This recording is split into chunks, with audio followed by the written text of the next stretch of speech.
Maglalagay tayo ng sticker dito, Lodi, kaya i-washing muna natin para bumaba yung mga alikabok, para hindi dumikit sa sticker na gagamitin natin. Okay, makakatulong ang pag-washing muna, Lodi, bago maglagay ng sticker, para yung mga nailagay dito na wax or tire block, kung ano man ang pinahid dito, ay matanggal, at para mas makapit din yung gagamitin nating sticker. Okay, yung gamit pala natin shampoo dito, Lodi, ay with wax, kaya pagkatapos mabanlawan medyo makintab siya. Bali, magtatanggal tayo ng sticker, Lodi, yung decals nitong motor na to. Ayan, tapos lalagay natin to. Wala tayong magagawa, itong gusto ng tropa loads eh. Bali, ang gagawin mo lang, Lodi, sa pagtatanggal at pagkakabit nito, kailangan mo lang ng shampoo. Ayan, o.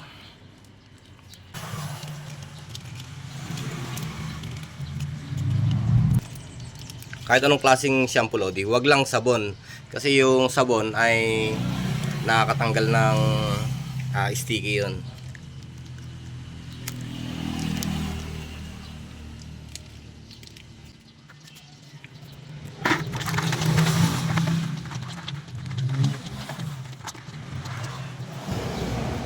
Bali, subukan muna natin tanggalin yung isang decals niya.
Bali, natanggal natin tong decals niya, Lodi. Pwede mong ibabad lang yan sa shampoo, para kung gusto mong gamitin ay idikit mo pa uli. Pero hindi all the time na ibababad mo na to dito, kailangan maidikit mo rin to, para hindi makakargahan ng dumi yung kanyang pandikit. Okay, kung saan mo siya ididikit, sa picking Aerox, sa picking Nmax, ayan, pwede mo idikit to. Bali, maayos natin siyang natanggal, ano. Ayan.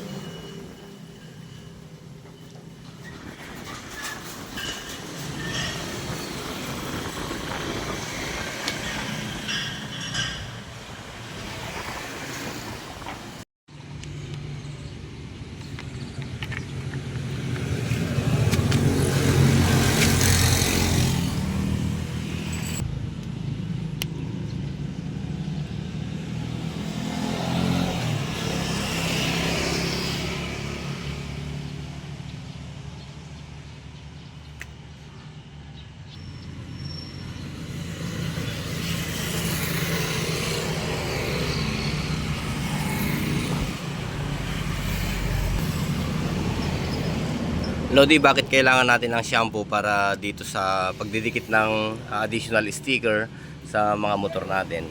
Mapapanatili kasi natin, Lodi, yung pagka-neutralize ng sticker o yung pandikit ng sticker, at may i-align mo pa siya. Ayan, o.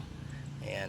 Siyempre, pagka dry mong idinikit yung sticker dito, halimbawa ito yung dry at dito mo siya dinikit, pagka dry yan, yung sticky nito ay magiging madikit. Kaya kung sakaling magkamali ka, stress sa sticker yon, tatanggalin mo siya uli, napakatigas, may tendency na manghina yung pandikit ng additional decals na to. Okay?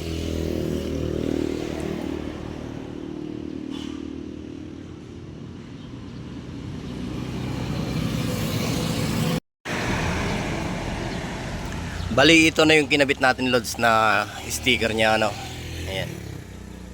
Ito, hindi ko na tinuloy yung tinanggal.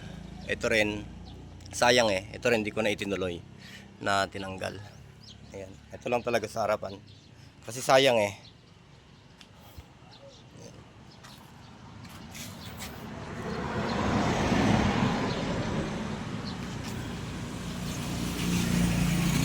Tuloy nilinis na rin natin. Binugaan na rin natin ng magic gatas yan. Ayan, oh. Ito hindi ko na rin tinanggal. Balak niya kasing ipatanggal lahat itong mga to. Sayang naman. Bago-bago pa eh. Hindi pa niya nasusulit. Diyan na muna yung mga yan. Yung mga sticker na original niya. Itong mga to aftermarket lang to eh. Hindi pa natin alam yung quality niya. Ito. Basta yung mga decals niya na original. Ilan lang yung natanggal. Bali ganun lamang lods yung basic na paglalagay ng sticker para hindi kayo mahirapan. Gamitan nyo ng shampoo. Yun lang yung pinakita natin kanina. Ayan siya. Ito lang.